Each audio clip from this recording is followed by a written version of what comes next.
let us try to appreciate what is really Rosh Hashanah all about.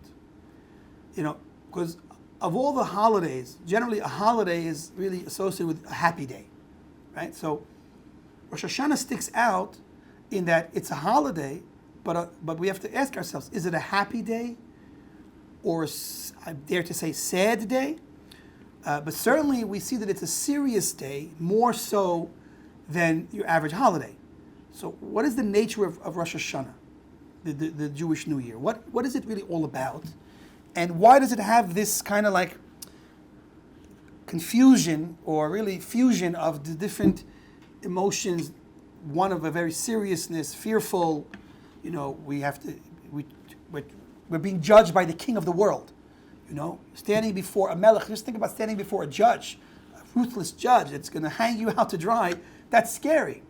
We're standing in front of the king of the world, and that's very intimidating, to say the least. Scary for many, and it's a build-up. We are in a month of Elul where we're thinking about and focusing on this Judgment Day. Judgment Day. Imagine the movie title, Judgment Day. Fire, thunder, lightning, Judgment Day.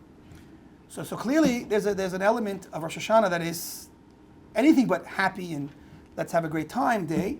Yet at the same time, it's a holiday. It's a Yom Tov, and there is a mitzvah for us to dress up in nice clothing and to have a nice meal, a festive meal, and to enjoy on some level. And there's the idea of the simcha, the joy of Yom Tov.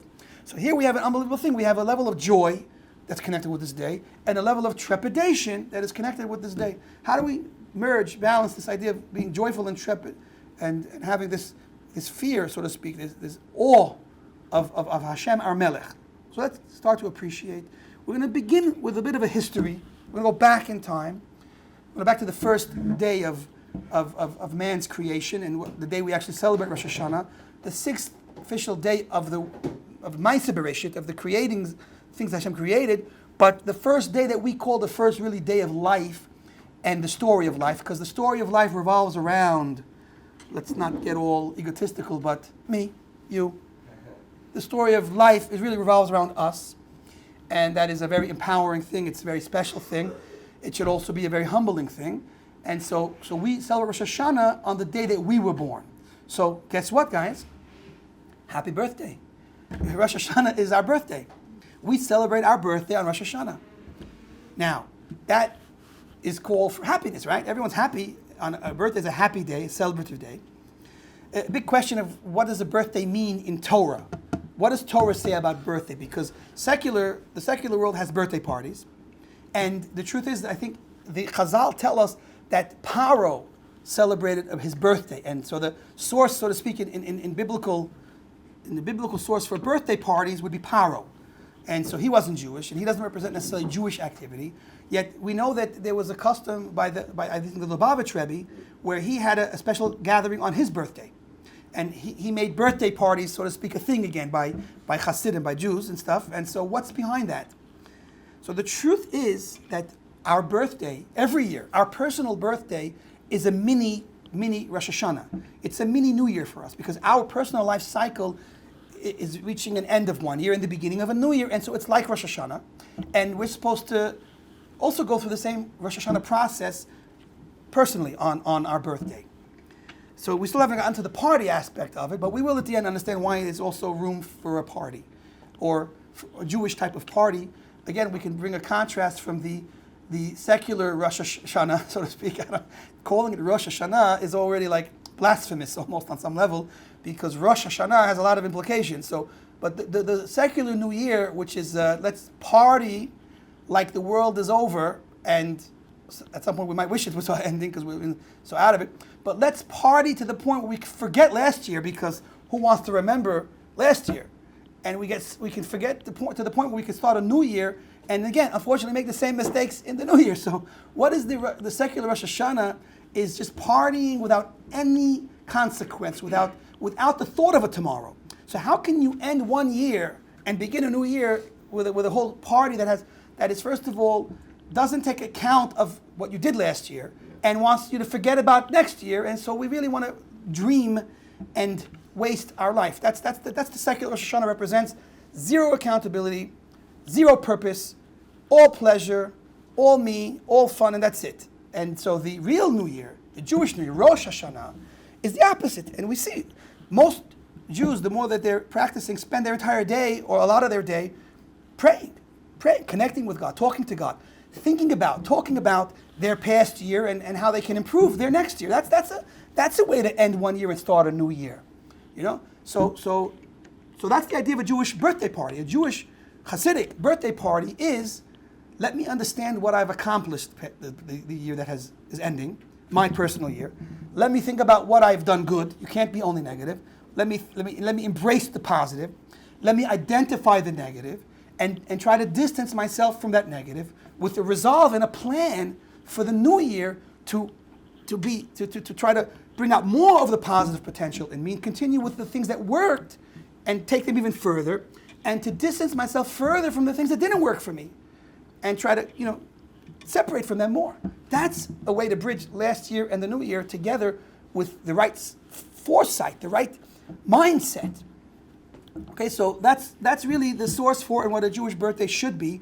So the next time you celebrate your birthday party, there's room for fun. There's room to get together with the people that care about you and that you care about, and to appreciate each other.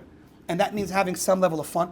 But you do need to take and should take time for yourself and think about who you are, where you were, and where you want to go. And try to get that all in the right path, and the right mindset about it, which is serious. And of course, when you think about forethought and understanding that there's a tomorrow and an ultimate tomorrow, that kind of will get you in line. And so the secular idea of there is no tomorrow, right? I think actually there's the first few lines from a song. It's funny. Jewish, you're allowed to listen to songs in a certain context in halacha, and certain types of songs you're allowed to listen to. But if the song is heretical, or the song is about promiscuity, or the song is about violence, these are songs you shouldn't listen to. You're not supposed to listen to because they're against the values of life, of Torah, of God. So if you're gonna listen to songs, you have to make sure the song is kosher. One song that I'm just remembering right now, it's funny, is the song by John Lennon, which is Imagine. Wow. Which in general, it's a nice tune, and it maybe it talks about peace and love and acceptance. It has some positive values, but I decided to check out the lyrics to see if it's a kosher song that one could listen to. And the first few lines really hit me as heretical. No heaven, no hell. Imagine there is no heaven, no hell, and no tomorrow.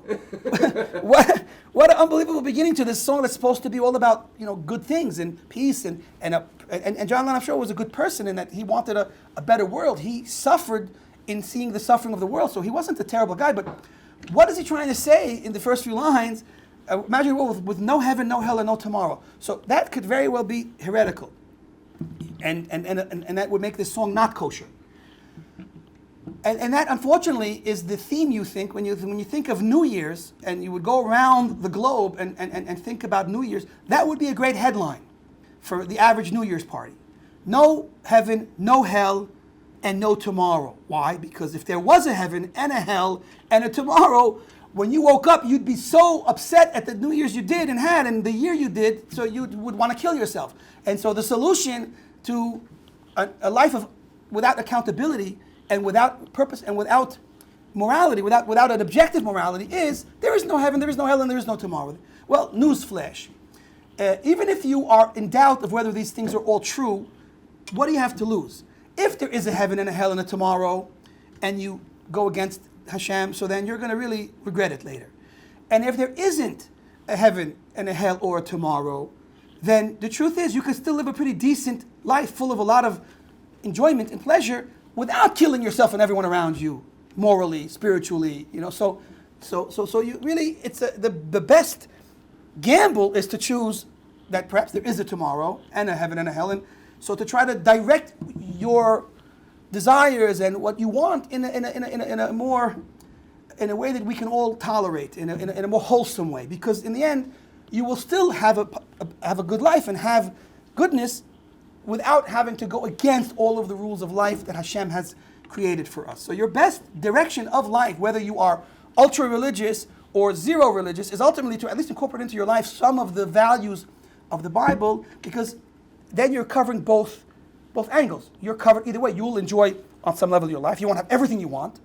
If you're Jewish, you won't have a cheeseburger. which means that you can't benefit from the 2-for-1 specials at Burger King or McDonald's. I know that hurts the pocket, but life goes on without a Big Mac. And if you're not Jewish, then you have to also cater to a bit of morality, a bit of more of a decent way of life, and you'll still enjoy your life. So that is really the best approach for everyone in the end of the day if they're using their brain.